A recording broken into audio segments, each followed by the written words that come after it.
Imagine being humiliated in front of dozens of people by the very person you trusted most, your own brother. That's exactly what happened to me. My name is Rachel Miller, and I've always been the quiet one in my family, the one who never caused trouble. My older brother David, on the other hand, has always been the center of attention. He's charming, outgoing, and people are naturally drawn to him. I used to admire him. I thought we were close, and for years I supported him in every way I could. I helped him with homework when we were younger, covered his chores, and even gave up opportunities so he could shine. I never complained because that's what family does, right?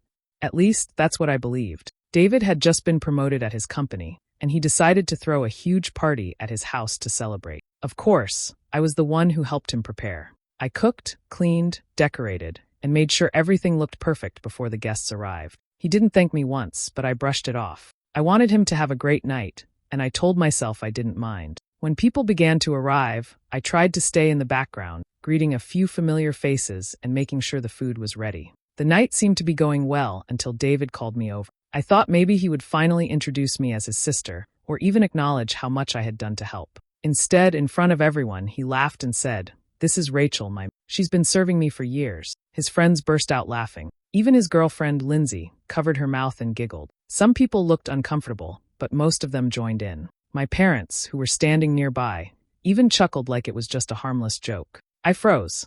My face burned as if every single eye in the room was a spotlight aimed at me. My chest tightened, and I could barely breathe. Maid? That's what he called me? After everything I had sacrificed for him, after all the times I put his needs above my own, he reduced me to a joke in front of everyone. I wanted to disappear, to run out of the room and never look back. But instead, I stood there, forcing myself not to cry, holding a tray of drinks like I really was the servant he claimed me to be. In that moment, something inside me broke. The brother I had admired and trusted humiliated me in the cruelest way possible. I realized then that I had been blind to who David really was, arrogant, selfish, and ungrateful. He had used me for years, and I had let him. But that night, in front of all those people, I decided something would change. Stick with me while I share my story, and if it touches you, don't forget to support our channel by hitting that subscribe button, dropping a like, and sharing it with the people you care about. Growing up with David was never simple. From the time we were kids, it felt like my role was to make his life easier. Whenever he struggled with schoolwork, I was the one who stayed up late, guiding him through assignments while mine sat unfinished. If chores piled up, I quietly picked up the slack. He got to spend afternoons with his friends while I stayed behind, folding laundry or setting the table. It wasn't that anyone asked me directly, it just became the unspoken expectation. Our parents adored him. To them, David could do no wrong. Every good grade, every small achievement, was celebrated as though he'd won a medal. They called him their star, their pride, their future. I was the one asked to keep things calm, to smooth over arguments, to step aside when attention naturally gravitated toward him. When relatives visited, he was introduced as the brilliant one, while I smiled politely in the background. I told myself it didn't matter. I believed that being a good sister meant standing by him, even if it meant setting my own needs aside. When he needed extra help, I was there. If something went wrong, I was the one who quietly fixed it. I missed birthday parties, school dances, and simple outings with friends because there was always something more important at home, usually involving David. Over time, it became so normal that I hardly questioned it. I convinced myself that family loyalty was worth more than recognition. If he succeeded, then maybe it meant I had succeeded too, in my own quiet way. I clung to that thought whenever the weight of being invisible grew too heavy. Still, somewhere deep down, there was a hope that one day he would notice. That he would thank me, or at least acknowledge how much of my life had been spent making sure his stayed on track. I thought the bond between siblings was built on love and appreciation. I never imagined that the boy I had protected and supported for so long would someday turn that loyalty into a weapon, using it to humiliate me in the cruelest way. Looking back, the signs were always there. The favoritism, the imbalance, the quiet sacrifices I made without complaint. But I never expected him to cross the line between taking me for granted and tearing me down in front of others. That betrayal cut deeper than all the years of being overlooked, because it proved something I wasn't ready to face. David never saw me as his equal. To him, I was just there to serve, to make him look better, to keep the peace no matter what it cost me. That realization didn't come until much later, but the roots of it were planted in our childhood. And when the night of his celebration came, those roots finally showed their thorn. The day of the gathering started early. From the moment I woke up, there was a list of tasks waiting. Groceries had to be unpacked, dishes needed to be prepped, and the entire place was in disarray. I rolled up my sleeves and got to work, chopping vegetables, arranging trays, and making sure nothing was out of place. The kitchen grew hot from the oven, but I kept going, moving between counters and stove without pause. After hours of cooking, I turned my attention to the living room. Streamers, balloons, and candles had to be set just right. I shifted furniture around so more guests could fit comfortably and wiped down every surface until it shined. By the time I finished vacuuming, the smell of polish mixed with the aroma of food, filling the house with warmth and cheer. Still, not a single word of recognition came from David. He walked through the rooms, glancing around like a manager inspecting staff, pointing out minor flaws instead of showing any gratitude. When Lindsay arrived, I thought maybe she would ease the tension, but her sharp glance told me otherwise. She brushed past me in her heels, her perfume leaving a trail behind. As I carried a platter toward the dining table, she looked me up and down before turning to David. With a smirk, she whispered loudly enough for me to hear, "Your helper's been busy." She didn't bother to use my name. I felt my stomach twist, but I forced a polite smile and set the food down without responding. More guests began trickling in, their laughter echoing through the hall. I tried to keep myself invisible, moving silently with trays, making sure drinks were filled, and refilling snacks when bowls ran. Every time I crossed the room, I caught fragments of conversations, people praising David for his new position, toasting to his future, congratulating him on his accomplishment. Not once did he mention the hours I had poured into making this evening flawless. I wanted to tell myself it didn't matter, that the celebration was about him and not me. But with every passing minute, the weight of being overlooked pressed harder on my chest. My back ached, my hands smelled of lemon cleaner, and sweat clung to my neck, yet I kept moving as though none of it bothered me. Inside, though, unease settled like a stone in my stomach. I sensed the night wouldn't pass quietly. Something about the way David carried himself, smug and careless, made me feel like my efforts meant nothing to him. The dismissive words from Lindsay replayed in my head, sharper each time. I told myself to stay calm, to avoid making a scene, to just get through the night. But a voice in the back of my mind whispered that pretending everything was fine wouldn't protect me from. The music was loud, glasses clinked, and the air buzzed with chatter when I heard my name ring out across the room. David's voice carried easily over the noise, drawing every eye toward me. I was holding a tray of drinks,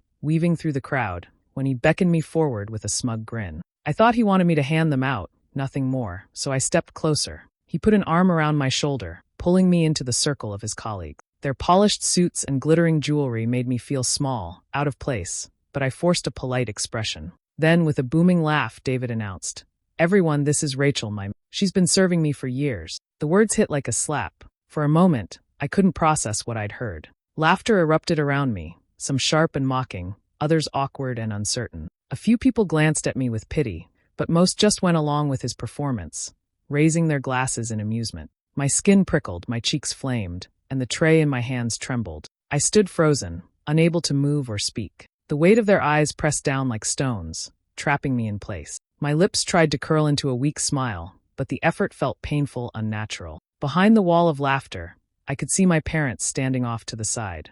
I searched their faces for rescue, for some sign they would step in. Instead, I caught them exchanging small chuckles, as if it were all harmless fun. The betrayal settled in my chest like ice. I wasn't just embarrassed. I was stripped of dignity, made into entertainment for the very people who should have respected me. The humiliation spread through me until it burned hotter than the shame itself. My brother, the one I had stood by through everything, had just reduced me to a punchline in his celebration. I lowered my eyes, clutching the tray so tightly that the edges dug into my fingers. The sound of laughter blurred into a cruel roar in my ears. Every ounce of trust one had once placed in him crumbled in that instant. I felt the sting of tears threaten, but I swallowed them down, refusing to let anyone see me break. In that moment, something inside me hardened. The years of being sidelined, overlooked, and dismissed were nothing compared to this. This was deliberate, meant to elevate him at my expense, and it sliced deeper than I could have imagined. Standing there in front of his guests, my face burning and my heart pounding, I made a silent promise to myself. This wasn't going to be brushed aside.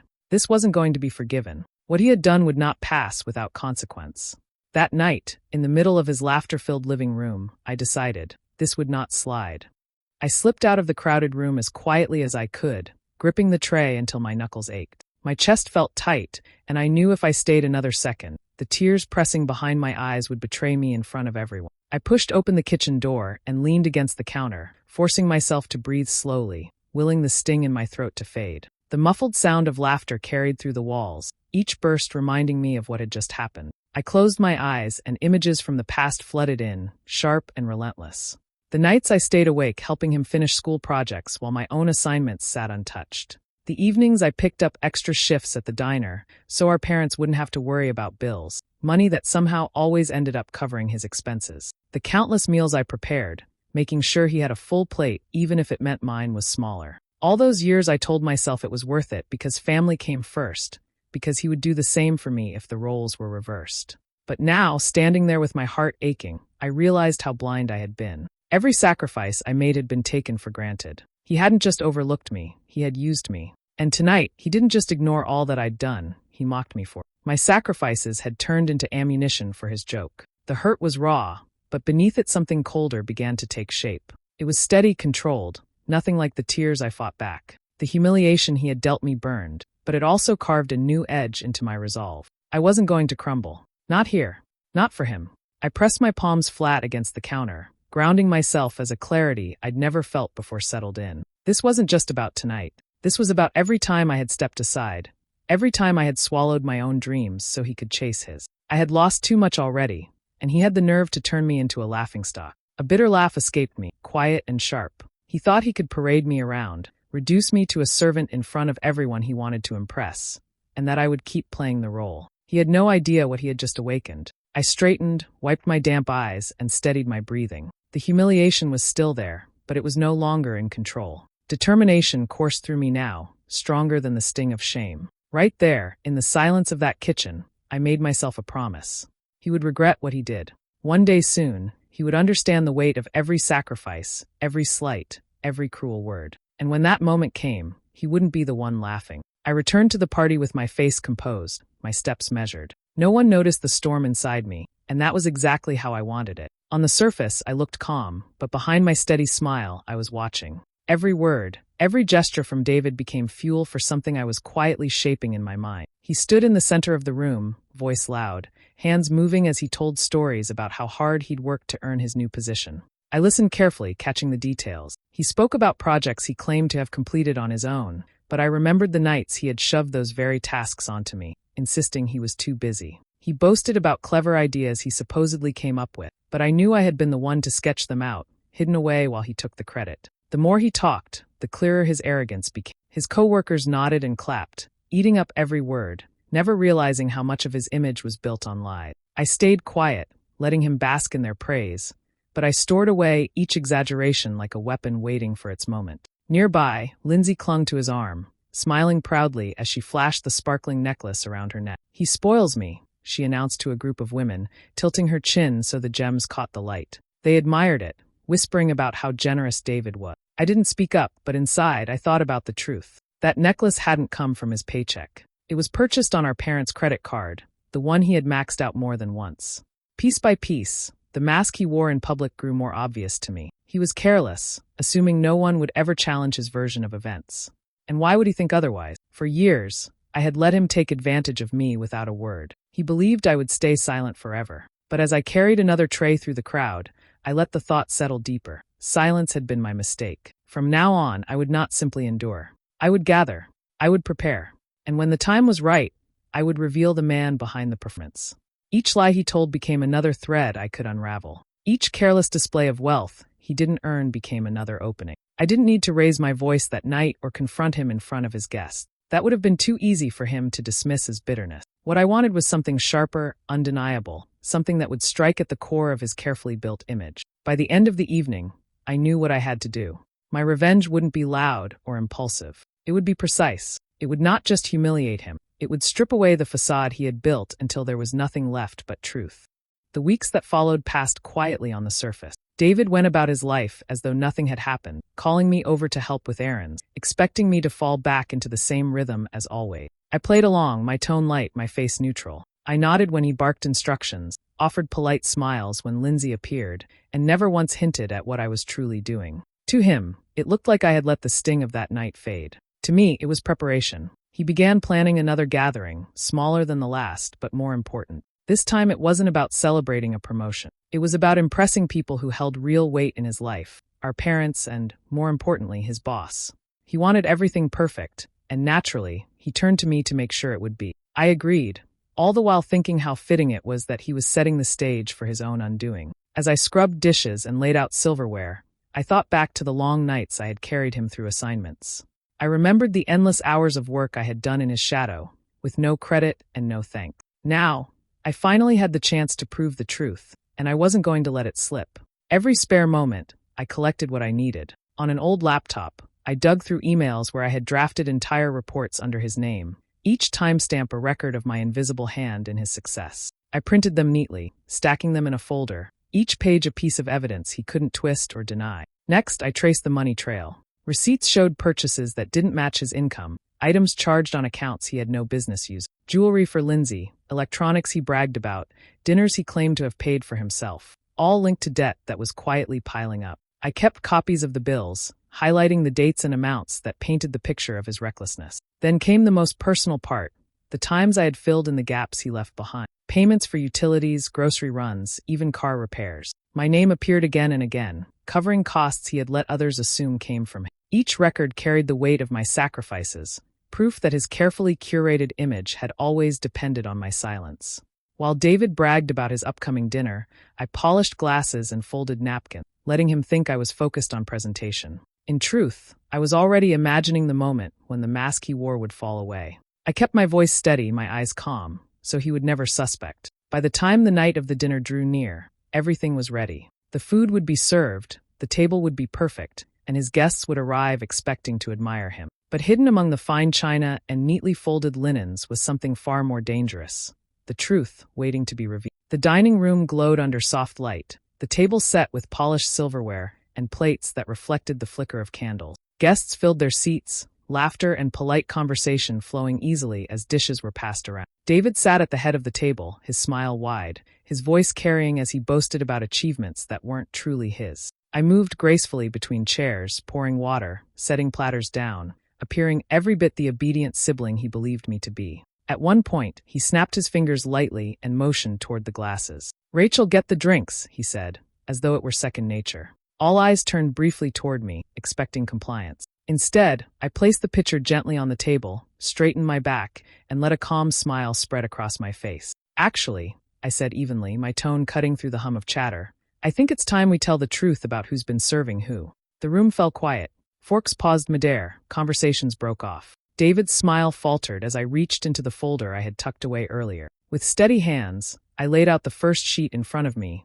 the black and white words sharp under the "These," I began, my voice clear and steady, "are emails where I completed entire projects that David later claimed as his own work. Every late-night report, every carefully worded presentation, written by me, signed with his name." I slid the papers down the table so they could see for themselves. Murmurs rippled through the room, but I didn't stop. I brought out receipts next, the ones showing purchases far beyond his income. "And here," I continued, tapping the highlighted totals, "are charges made not with his paycheck, but with credit that doesn't belong to him. The necklace Lindsay wears tonight, the gadgets he brags about, the outings he boasts of funding, none of it came from his hard work." Lindsay's face drained of color as she leaned closer to the receipts, her expression hardening with every line she read. David's boss shifted in his chair, eyes narrowing as he examined the evidence. My parents looked stunned, their forks resting on their plates, their gazes flicking between David and me as if trying to process what they were hearing. Finally, I pulled out the stack of records showing bills I had paid in silence. Utility statements, grocery invoices, car repairs. "And these," I said, laying them one by one, "show every time I covered for him. Every time he took credit for stability I created. His so-called success wasn't built on his effort. It was built on my unpaid labor, my sacrifices, and his lies." For a moment, the room was utterly still. Then a collective gasp broke the silence, sharp and heavy. No one spoke. No one laughed. The weight of the truth settled over the table, leaving David exposed in the very place he had hoped to shine.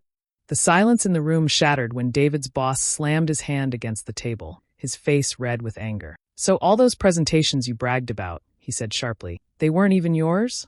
His voice carried the kind of disappointment that cut deeper than yelling. David stammered, searching for words, but the stack of papers in front of him offered no escape. Across the table, Lindsay's expression twisted from shock to disgust. She tugged at the necklace resting on her collarbone, her lips pressed in a thin line. "So this is what you call spoiling me?" she snapped, holding up one of the receipts with trembling fingers. "It wasn't even your money." She pushed her chair back abruptly, the legs screeching against the floor, and stormed out without another word. The slam of the door echoed through the house, leaving a hollow silence behind her. Our parents sat frozen in their chairs, forks untouched, their eyes darting between me and David. For years they had celebrated him, praising his charm, his so-called brilliance, while asking me to stay in the background. Now, with evidence laid bare, they couldn't deny the truth staring them in the face. My father's hand hovered near his glass, but he didn't lift it. My mother's lips parted as if to speak, yet no words came. They both looked smaller somehow, weighed down by the realization of what they had allowed all along. David broke the quiet with a roar of frustration. He shoved the papers aside, his voice rising. "She's lying. She's twisting everything." His eyes darted wildly around the room, searching for support that wasn't there. "You all know me. You know what I've accomplished. This is just jealousy talking." But his outburst only made the truth more obvious.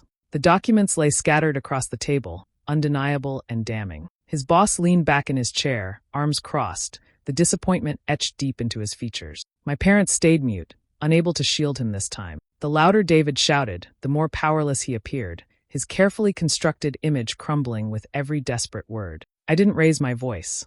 I didn't need to. I sat straight, my hands folded in my lap, letting the evidence speak for itself. For once, I wasn't the one cleaning up his mess or hiding in his shadow. I wasn't the one swallowing my pride to keep the peace. The balance had shifted, and everyone in the room could feel it. As David raged, I remained steady. The control that had always belonged to him now rested in my hand. For the first time in my life, I wasn't the quiet helper. I wasn't invisible. I was the one with the power, and he knew it.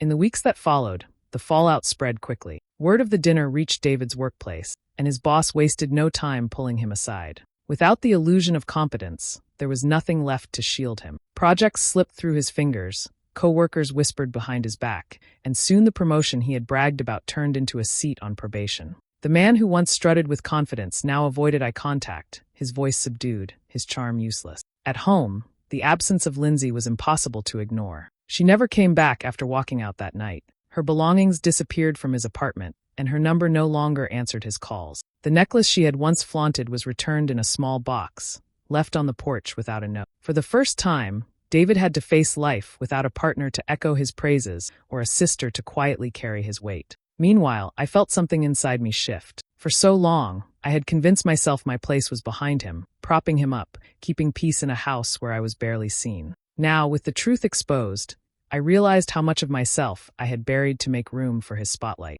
I didn't want to live in the shadows anymore. I gathered the applications I had once tucked away and filled them out carefully, my hands steady as I wrote my own name in spaces that belonged to me. The college program I had abandoned years before was still open to me, and this time I wasn't letting it pass by. When I dropped the envelope into the mailbox, I felt lighter than I had in years, like a door had opened that I never believed I could walk through. My parents reached out after the dust settled. Their words were softer now, heavy with guilt, but I couldn't let them smooth it over so easily. They wanted forgiveness, dinners together, moments to rewrite what had already been done. I didn't shut them out completely, but I kept my distance. This time, my energy wasn't going toward fixing anyone else's comfort. It was going toward me. Nights that once blurred into chores and silence became filled with plans, study guides, and visions of the future I had once sacrificed. The more I leaned into myself, the clearer it became. My worth was never tied to being his shadow. It had always been mine to claim. David's golden boy image crumbled into dust, but I rose from the pieces stronger than I ever thought possible. That night at the dinner table hadn't just shocked the people who watched it unfold. It shocked me most of all, because in standing up to him, I discovered something I had never believed I could feel. I realized I'd never be anyone's mate again. Do you think I made the right choice by walking away, or should I have forgiven them? I'd love to hear your thoughts in the comments. And if you enjoy stories like this, don't forget to subscribe and stay tuned.